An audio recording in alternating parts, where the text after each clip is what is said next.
Et si je vous disais que le silence n'est pas seulement une réaction, c'est une arme, une forme de guerre psychologique si froide, si calculée, qu'elle renverse la situation contre la personne même qui vous a autrefois rejeté.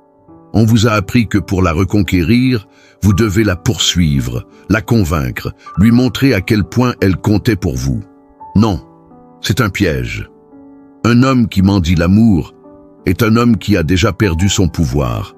Mais et si votre immobilité devenait une tempête? Et si chaque seconde de votre silence lui faisait sentir le poids de votre absence? Comme un fantôme, elle ne peut oublier. Vous n'êtes pas ici pour la reconquérir. Vous êtes ici pour devenir si puissamment intouchable, si stoïquement détaché, qu'elle regrette de vous avoir quitté. Il ne s'agit pas de vengeance. Il s'agit de respect, à commencer par le respect que vous vous accordez.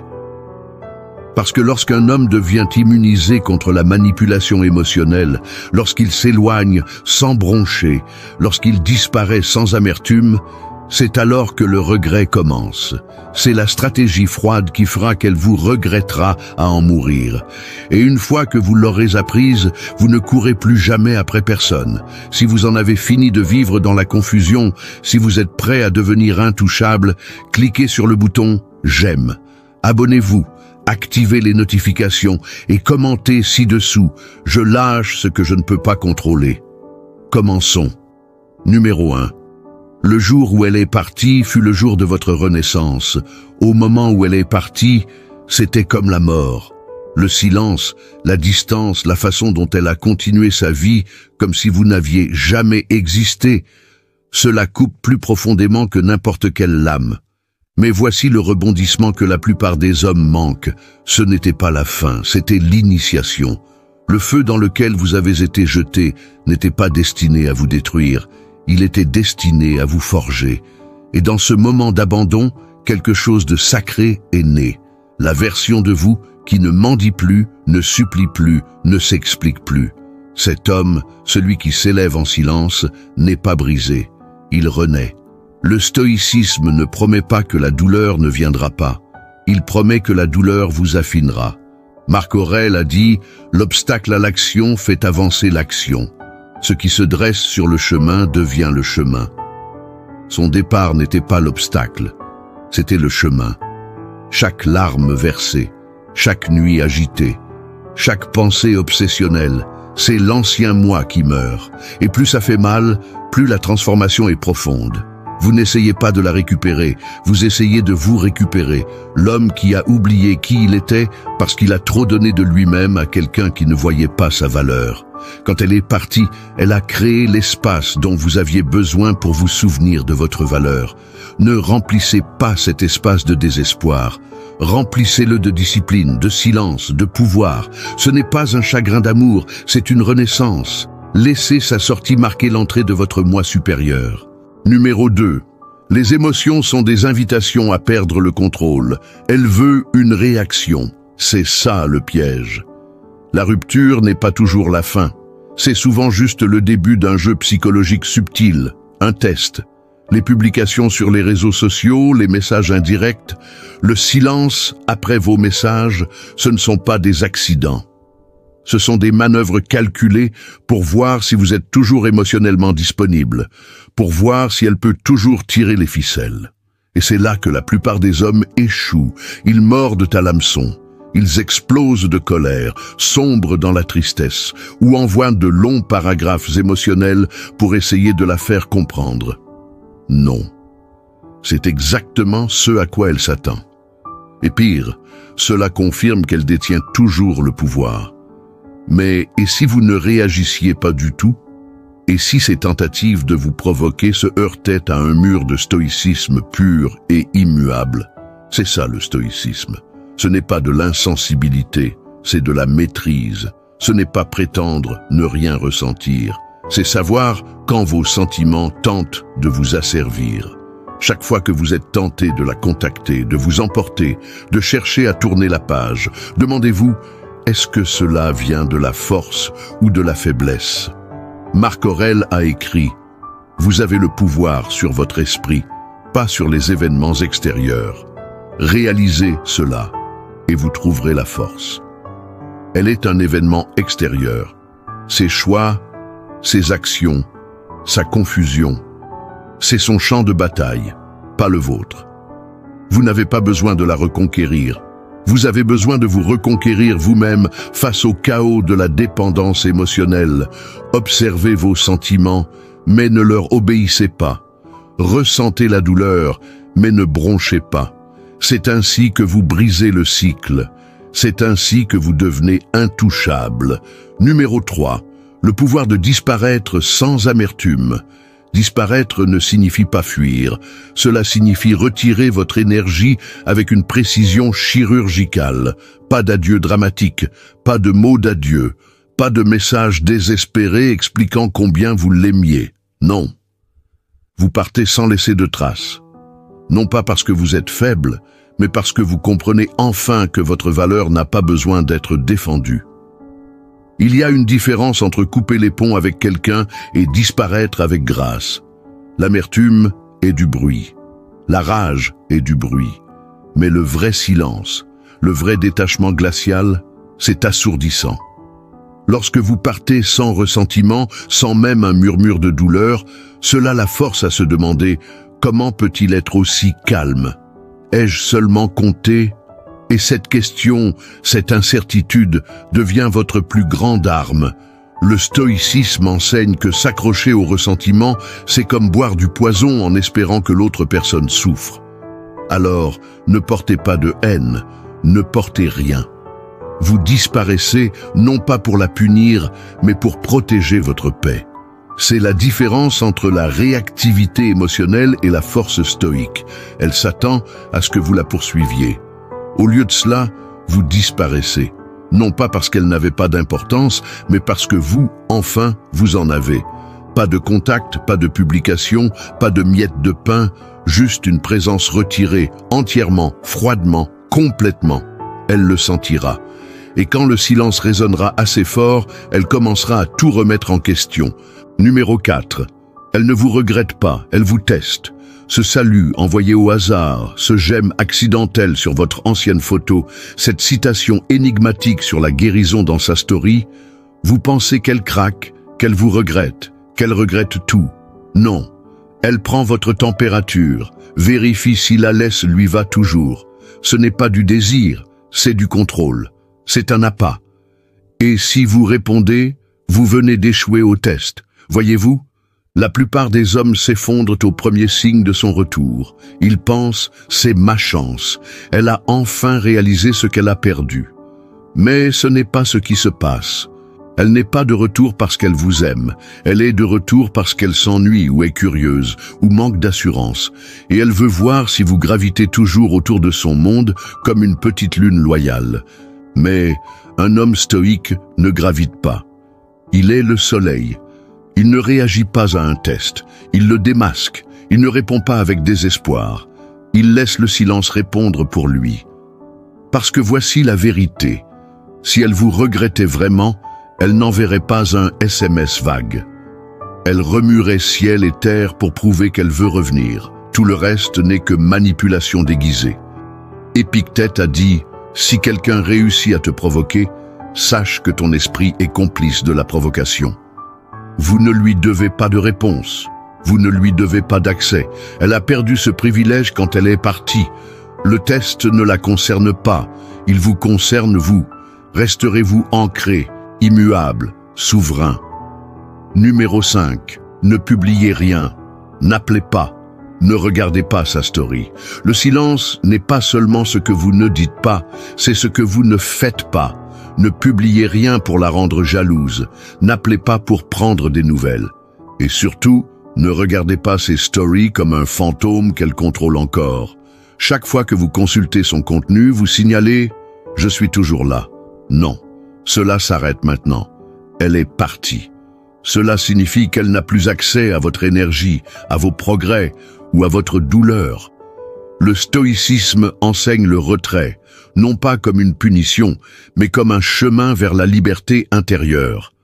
Parce que, soyons réalistes, Quand vous postez ce selfie à la salle de sport ou partagez cette citation énigmatique, pour qui le faites-vous vraiment? Si c'est pour obtenir une réaction d'elle, vous êtes toujours esclave de son opinion, toujours en train de danser pour une validation qu'elle ne mérite plus. Ce que vous ne lui donnez pas importe plus que ce que vous faites. Votre silence devrait être sacré, votre présence devrait se mériter. Un homme qui comprend vraiment sa valeur ne signale pas son évolution. Il l'incarne tranquillement, puissamment, sans excuse. Sénèque a écrit « Celui qui est courageux est libre ». Et dans ce cas, le courage, c'est de ne pas alimenter l'algorithme de son attention. Ne lui donnez pas cette satisfaction. Laissez-la s'interroger. Laissez-la parcourir votre profil et ne rien trouver. C'est ce qui la blesse le plus. Votre absence. Numéro 6. Votre silence froid est un miroir pour son ego. Rien ne blesse plus l'ego que d'être ignoré par quelqu'un qui vous vénérait autrefois. Elle s'attendait à une dépression. Elle s'attendait à ce que vous sombriez, que vous suppliiez, que vous rivalisiez pour sa nouvelle attention. Mais au lieu de cela, vous avez disparu. Pas de colère, pas d'adieu, juste un silence pur et brutal. Et ce silence, il lui renvoie quelque chose qu'elle ne supporte pas de voir, sa propre insignifiance dans votre nouveau monde. Il ne s'agit pas d'être cruel, il s'agit d'être clair. Quand un homme s'éloigne sans théâtralité, il envoie un message bien plus puissant que n'importe quelle explosion émotionnelle. Je ne cherche plus ta validation. Cela brûle parce que, qu'elle l'admette ou non, une partie de son identité était liée à combien vous aviez besoin d'elle. Et maintenant, elle regarde dans un vide où se trouvait autrefois votre obsession. Le silence froid est un miroir. Il la force à affronter ce qu'elle a perdu sans que vous ayez à dire un seul mot. Et c'est le pouvoir du stoïcisme. Il vous apprend que la vengeance est une faiblesse, que l'attention est une monnaie, et que la chose la plus dévastatrice que vous puissiez faire est de ne rien faire du tout. Marc Aurèle a écrit « La meilleure vengeance est de ne pas ressembler à celui qui a commis l'injustice ». Alors, ne poursuivez pas, n'expliquez pas, ne réagissez pas. Laissez-la s'asseoir avec l'absence de votre chaos et réalisez que c'était son chaos depuis le début. Numéro 7. Construisez une vie si impitoyablement inaccessible qu'elle la hante. Vous voulez qu'elle ressente votre absence. Ne vous contentez pas de disparaître. Évoluez.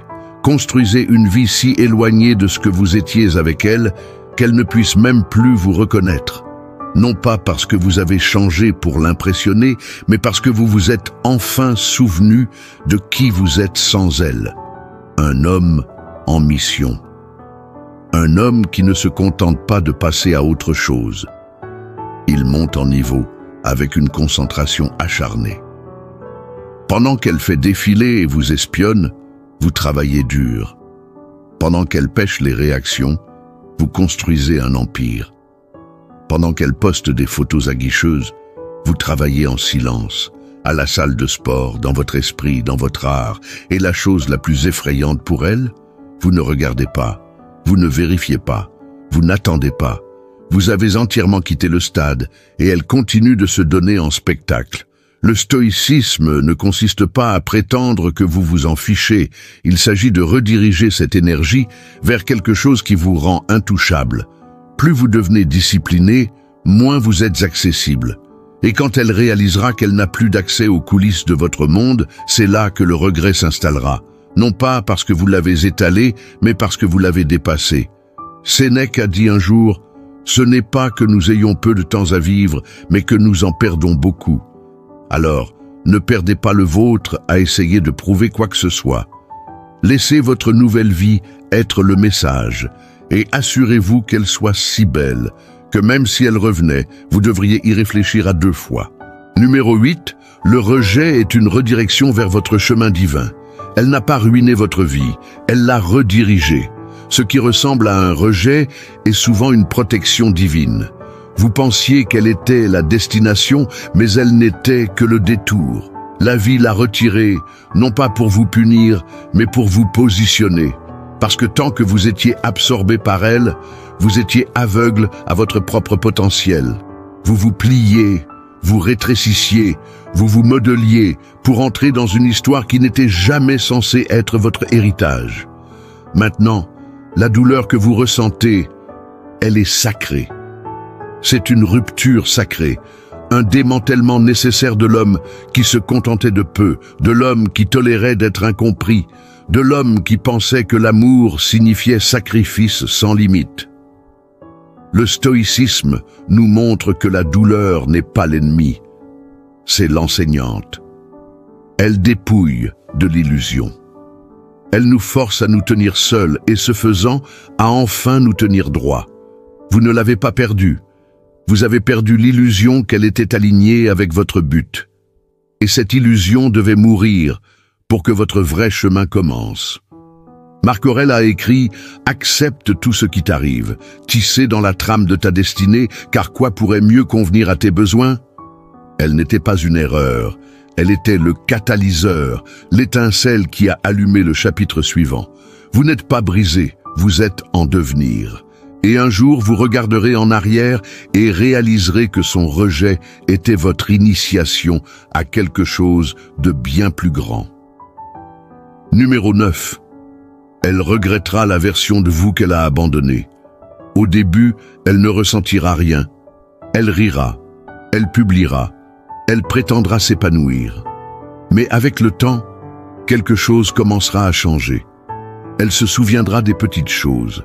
La façon dont vous écoutiez, la façon dont vous restiez loyal, la façon dont vous étiez présent quand personne d'autre ne l'était. Mais d'ici là, la version de vous qu'elle connaissait n'existera plus. Voyez-vous, le chagrin d'amour est la fournaise, et si vous l'utilisez correctement, il vous transforme. Pendant qu'elle pense que vous êtes coincé dans le deuil, vous devenez méconnaissable de la meilleure façon possible. Elle a quitté un homme qui apprenait encore à s'aimer. Mais maintenant, vous êtes devenu un homme qui impose le respect de soi. Un homme qui ne se contente pas de guérir, il s'élève. Et c'est ce qui la hante. Pas votre colère, pas votre douleur, mais votre absence, votre transformation. Le fait qu'elle pensait que vous attendriez et que vous ne l'avez pas fait. Le fait que vous l'ayez aimé profondément et que vous l'ayez laissé partir complètement, c'est la blessure qu'elle porte en silence. Épictète a dit « La liberté est le seul but digne dans la vie. On l'obtient en négligeant les choses qui échappent à notre contrôle. » Vous étiez autrefois l'homme qui mendiait des réponses. Maintenant, vous êtes l'homme qui avance sans en avoir besoin.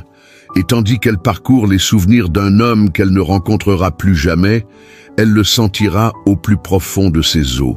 Ce regret, c'est l'écho d'un homme qu'elle a mal jugé, et cet écho devient plus fort à mesure que vous restez silencieux. Numéro 10. Mais d'ici là, vous serez un homme qu'elle ne pourra plus atteindre. Au moment où elle réalisera ce qu'elle a perdu, il sera trop tard, parce que la version de vous qu'elle connaissait, celle qui attendait, qui espérait, qui aurait tout laissé tomber juste pour avoir de ses nouvelles, est partie, ensevelie sous le silence, remplacée par un homme forgé dans la douleur, aiguisé par la discipline et élevé par le détachement. Elle essaiera de vous contacter, peut-être dans quelques semaines, peut-être dans quelques mois, peut-être quand le frisson de sa relation rebond s'estompera et que le silence qu'elle appréciait autrefois commencera à l'étouffer. Elle enverra ce message, elle tâtera le terrain. Mais l'homme qui se noyait autrefois dans sa présence navigue maintenant sur des océans de dessein. Elle se retrouvera bloquée, non seulement de votre téléphone, mais de votre réalité. Vous n'avez pas seulement tourné la page, vous avez transcendé. C'est l'évolution finale d'un homme stoïque. Non pas qu'il guérisse, mais qu'il s'élève si loin au-delà des jeux, du drame, du besoin de tourner la page, qu'elle ne pourrait pas l'atteindre, même si elle hurlait. Marc Aurèle a écrit « Ne perds plus de temps à discuter de ce que devrait être un homme bon. Sois-en un. » Et c'est ce que vous avez fait. Vous avez cessé d'attendre. Vous avez commencé à devenir. Et maintenant, elle poursuit un fantôme, un souvenir qui ne vit plus ici. Vous ne guérissez pas en les récupérant. Vous guérissez en vous récupérant. C'est la leçon. C'est la stratégie froide. Il ne s'agit pas de devenir sans cœur, il s'agit de devenir intouchable. Un homme stoïque ne court pas après la clôture, il la devient. Il ne mendie pas le respect, il l'incarne. Et ce faisant, il devient une présence qui hante, non pas parce qu'il a essayé d'être rappelé, mais parce qu'il a disparu sans laisser de traces. La douleur que vous ressentez aujourd'hui est le pouvoir qu'elle vous a donné sans même s'en rendre compte. Utilisez-le, transmutez-le. Laissez votre silence, votre immobilité, votre évolution résonner plus fort que tout ce que vous auriez pu dire. Et quand elle regardera enfin en arrière, laissez-la voir un homme qu'elle ne peut plus toucher. Non pas parce qu'il se cache, mais parce qu'il a enfin trouvé son chemin. Merci d'avoir regardé. Si ce message a trouvé un écho en vous, si vous êtes prêt à entrer dans cette prochaine version de vous-même, écrasez ce bouton « J'aime ». Abonnez-vous, activez les notifications et écrivez-le une dernière fois dans les commentaires. Je lâche ce que je ne peux pas contrôler. Restez froid, restez puissant, restez stoïque.